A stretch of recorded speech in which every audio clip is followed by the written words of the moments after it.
Hello, this is Josh Knox. I'm a senior technical marketing architect for VMware Carbon Black, and we are going to have part 3 of a little video series we've been doing on container scanning in Carbon Black containers.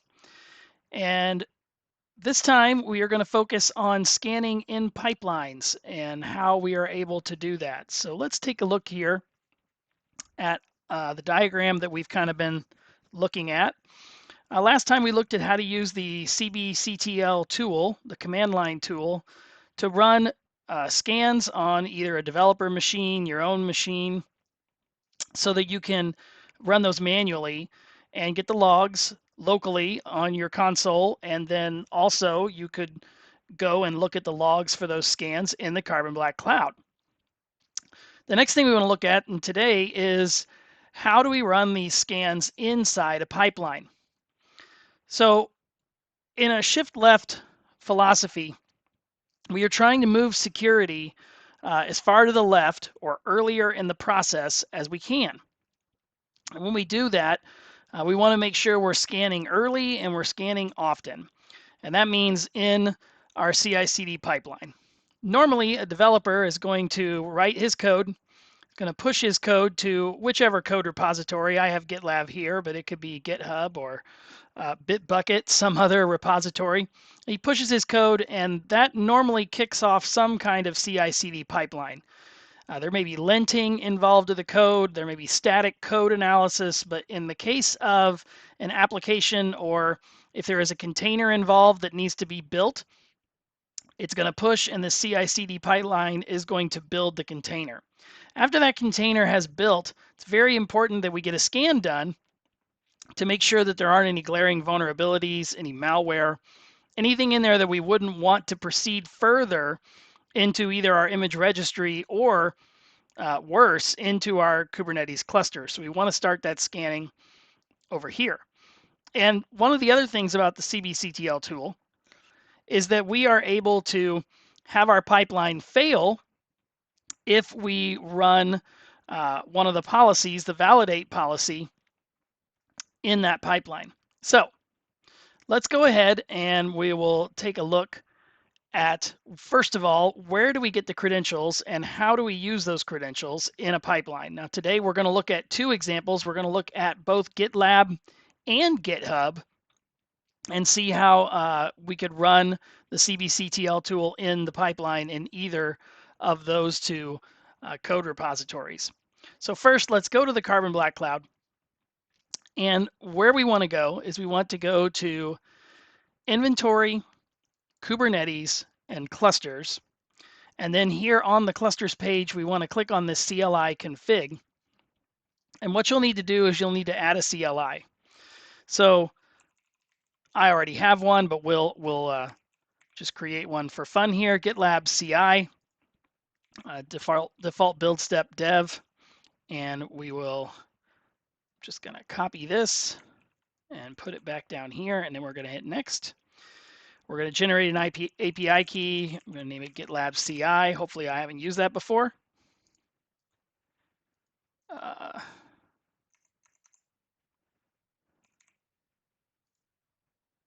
Oh, I have to hit generate. That's what I'm not doing. All right, GitLab CI, next. And this is really what you want right here. So right here is going to be, is where you're going to get your Carbon Black API ID, your Carbon Black API key, and your org key and your SaaS URL. You're going to get those right here. And what we need to do is we need to grab these and save them because we need to use them for the GitLab CI. Now, in part 2, we learned that you could take this, you could run this code right here in your command line, and you can save this .cbctl YAML that has this information in it, and the cbctl binary will look for this file in this folder in your home folder, and if it finds it, then it just uses it. Or we said you can store these as environmental variables inside the shell, and if the binary sees the proper environmental variables for each of these needed pieces of information, then it's fine. It'll run without a problem. Now we're not going to save this because I've already got things set up.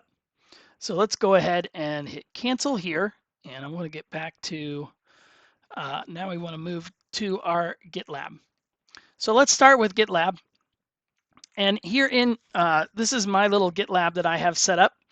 And this is a repository that I've named MicroK8s Demos. And what I have done is, if we go into CI/CD, or excuse me, settings, in this case, and CI/CD, and then what I have done is I have added the cbctl API key, the ID, the org key, and the SAS URL as secrets inside my repo.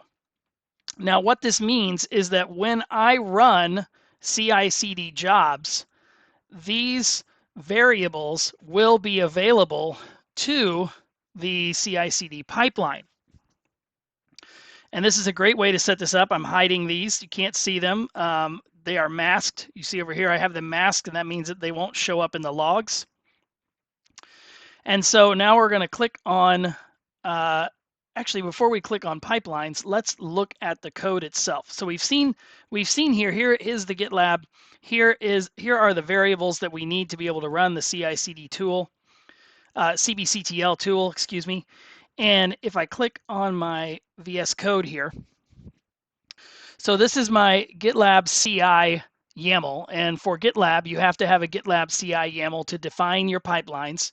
And right here, I have a particular job, and this job is just my PHP build.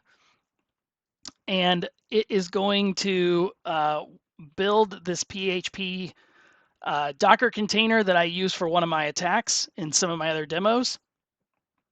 And so down here, we're not too worried about this other stuff in the beginning, but here at the script, we are going to we source the cbctl vars. So I'm grabbing those variables from the environment, and I am sourcing them, which means that I am putting them into the environment variables.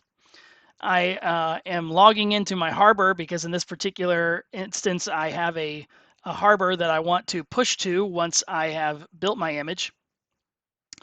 I'm going to change directory into that folder. I'm going to build this Docker image. So here's the Docker image, and I have tag variables for it. And so then after I have built the image, I want to download the cbctl tool, and then I run image validate. And validate, if you remember, is the command that we run if we want to scan the image and hold it, validate it against a particular policy. And I have here build step dev, the dev build step. So the dev build step refers to basically a scope that contains a policy and the policy that I have there will determine whether this image is valid or not. So let's take a second and we'll look at that. So let's go back to the Carbon Black Cloud, and let's go to enforce and K8s policies. And let's go to hardening policies. And you see here we have this dev container builds. And the dev container builds policy contains, it says known malware block and vulnerabilities with fixes alert. And there we go. It is enabled. We just hit save. It's already been saved, but it is enabled right now. So when we run this, it will run that scan. Whoops, excuse me. It will run that scan against this image. So then if you see here, I have if all is successful, push to harbor. And that is because if this image does violate the policy, then my pipeline will fail because the cbctl tool will fail out. And that's what we want. When you're running these pipelines, you want the scan to fail if it does not validate the policy that it has been given. And this is great. This allows us to have our pipelines automatically fail if the policies that we have put in place are violated, and then we're able to go in and look at those logs and find out why that happened. So let's go ahead and let's just jump back over to my GitLab, and we will take a look at our pipelines. Here are the pipelines.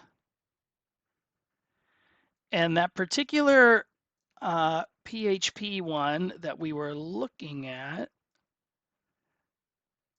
I don't see that guy real quick. I haven't ran him recently, but let's run one of these other ones that I have here. This is Python Extra, and Python Extra is a container where I have intentionally put malware in it. So we're going to rerun this guy. So if we click on him here, we can go in and we can watch the logs as they happen.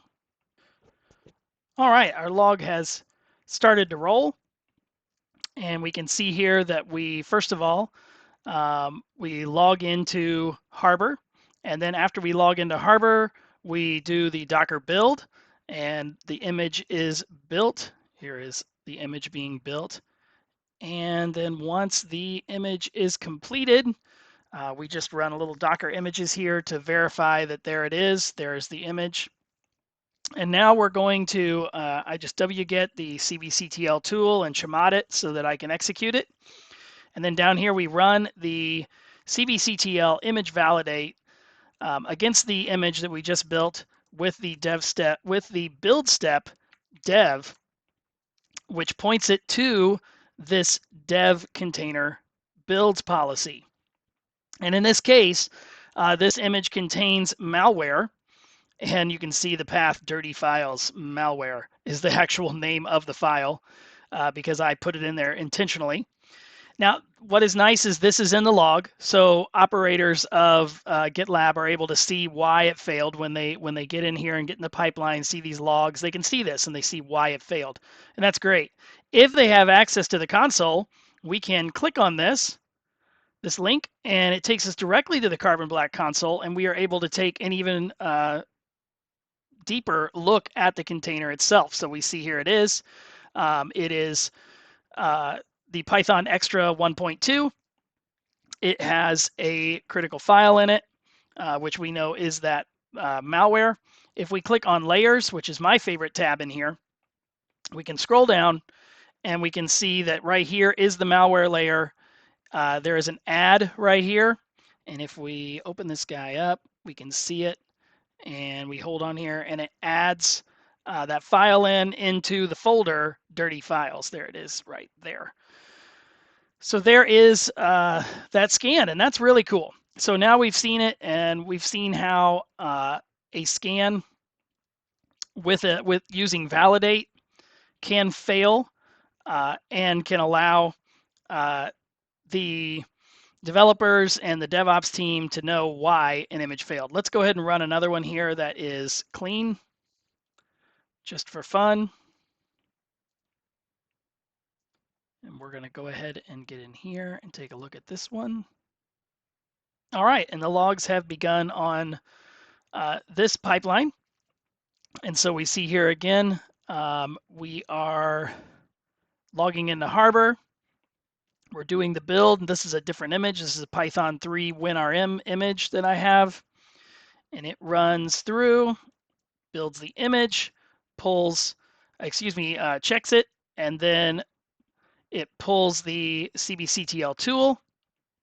And now we're running the image validate command again with that build step dev on it. All right, and now we see that the validate results for this image finished successfully with no violations. And now my pipeline goes ahead and pushes this image up to Harbor. And there we go, job succeeded. And now if we go back out to our pipelines, we will see that this was it was absolutely a successful run. All right, so that's GitLab.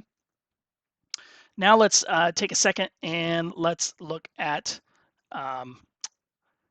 GitHub. So this is actually a public repo that I have, this Carbon Black image scanning. So if you look this up, JRKnox 1977 Carbon Black image scanning, this is just a very simple demo of how to do image scanning with GitHub Actions, which is the equivalent of the GitLab pipelines. It is pipelines, they just call it actions in GitHub. So in this case, let's go back to my VS Code again, because I've got that repo over here too. So let's close this guy and let's open, here we go, Carbon Black image scanning. And we're going to click on this Docker image YAML, because that is the YAML file for, we see we have the .github and the workflows, and this Docker image file is the action job that we're going to do. Has a little different syntax than GitLab's, but the gist is still the same. We're still going to build an image, and then we give it a variable name there, the tag. And then we are going to, again, wget the cbctl tool and chmod it. And then we are going to run the image scan. And I actually run 2 scans with this just so I get both examples in one shot. So it runs the scan against the image that I have in here, which if we look at that Docker file, it is just an Ubuntu 20 that updates. It installs Nginx. It installs Cowsay, because Cowsay is always wonderful to have on a machine. And then it runs the Dragon version of Cowsay, and the Dragon tells us that the image is built. By the way, coincidentally, I found out the hard way doing this, that Cowsay does not get installed in user local bin. It gets installed in user games Cowsay, because when I ran this the first time, it failed because games is not in the path inside a Ubuntu image. Interesting fun fact for you there. So there's that Docker image. And here is our image file. We're going to scan this one, and then we're going to scan the really old xmrig image that's still in Docker Hub that doesn't even work anymore, but it is great as an example for malware. So we're not going to actually, let's go back over here and let's just look at it. I just ran these actions before we started.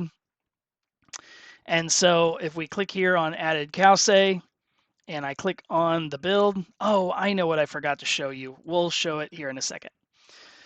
So we'll click on the build, and now we see that the way GitHub does it is a little different. It's going to walk through all these steps, and we have where the step where we build the Docker image, it just gives us those logs. So we're going to scroll down to the bottom, and down at the bottom here, we get our Dragon here. We have our Cowsay Dragon, the image is built, and our Dragon tells us that the image is built.